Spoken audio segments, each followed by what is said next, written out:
হয়, NRCৰ যি নথিপত্ৰ উদ্ধাৰ কৰা হৈছে সেই NRCৰ নথিপত্ৰবোৰ আছিলে NRCৰ নিজৰ নাম অন্তৰ্ভুক্ত কৰাৰ আগতে এজন ব্যক্তিয়ে যোনখন ফৰ্ম ফিল আপ কৰিব লাগে সেই ফৰ্মখিনিৰ গোটেই তথ্য লৈ তাক ডিজিটাইজ কৰা হয় আৰু সেই ডিজিটাইজ কৰি ইতিমধ্যে তেওঁলোকৰ নাম অন্তৰ্ভুক্ত NRCত হৈ গৈছে বা হোৱা নাই। এই যোনখিনি ফৰ্ম আছিলে সেই ফৰ্মখিনি আমি NRCৰ এটা কেন্দ্ৰ, সেই কেন্দ্ৰটোত আমি সদায় সংৰক্ষণ কৰি ৰাখিব লাগে। এতিয়া আমাৰ এই যোনখিনি আছে সেইখিনিৰ ভিতৰত আপোনাক কওঁ মই NSK কিবা হ'ল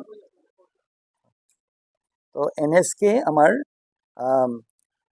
আলিটিঙনিৰ আমাৰ Jamuguri GP office east part 0631, তাৰপিছত আলিটিঙানি Jamuguri GP office west part 0633, তাৰপিছত BDO Juria east part 0604, BDO Juria west part 0641 আৰু Rampur Satra GP office east part 0646।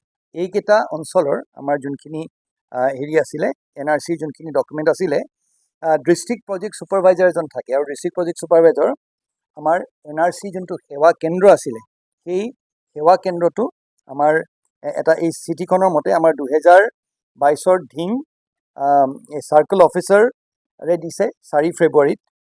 এই বুলি কৈছে যে with reference to the subject cited above, I have the honor to inform you that so many numbers of NRC documents have been shifted from Soti Radhika Girls High Secondary School, Girls High School to Botodoba PHC। তাৰমানে এই গোটেইখিনি সতি ৰাধিকা হাই স্কুলত সংৰক্ষণ কৰা হৈছে, কৰি ৰখা হৈছিলে। আৰু যেতিয়া অসম মালাত ৰাস্তাটো বনোৱা হ'ল সেই ৰাস্তাটো বনোৱাৰ সময়ত এই ৰুমকেইটা ভঙাৰ কথা আছিলে, সেইকাৰণে তাৰ পৰা চাৰ্কল অফিচাৰে এখন চিঠি লিখি সেই গোটেই তথ্যখিনি বাকচ সহ এই পাব্লিক হেল্থ অফিচটোলৈ আমাৰ যোনটো স্বাস্থ্য কেন্দ্ৰ আছিলে তালৈ শ্বিফ্ট কৰালে।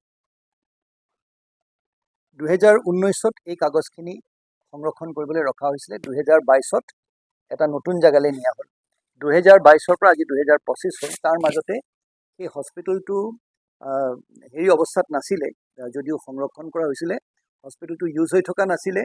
পিছত কি হ'ল, সময়ো হেৰি হ'ল, তাত গছ গছনি গজিলে আৰু আমি গম পোৱা মতে তাত কিছুমান দুষ্কৃতিকাৰীয়ে সেই হস্পিটেলটোৰ ভিতৰত সোমাই পেলাই থাকিবলৈ আৰম্ভ কৰিলে। তাত আমি এতিয়া ধানৰ কিছুমান পুৰা ধানৰ বা পোৱালৰ কিছুমান তেনেকুৱা ৰৈ যোৱা অংশও পাইছোঁ। এতিয়া প্ৰথম কথা মই ক'ব বিচাৰোঁ যে সেই তাত কোনো মেলাফাইডি মানে সেই ফৰ্মখিনি লৈ কাৰোবাৰ নাম বেলেগ কৰা বা কিবা তেনেকুৱা ধৰণৰ কৰা, কাৰোবাৰ নাম বেলেগকৈ অন্তৰ্ভুক্ত কৰা, তেনেকুৱা কোনো মনত কোনো তেনেকুৱা মটিভ নাছিলে।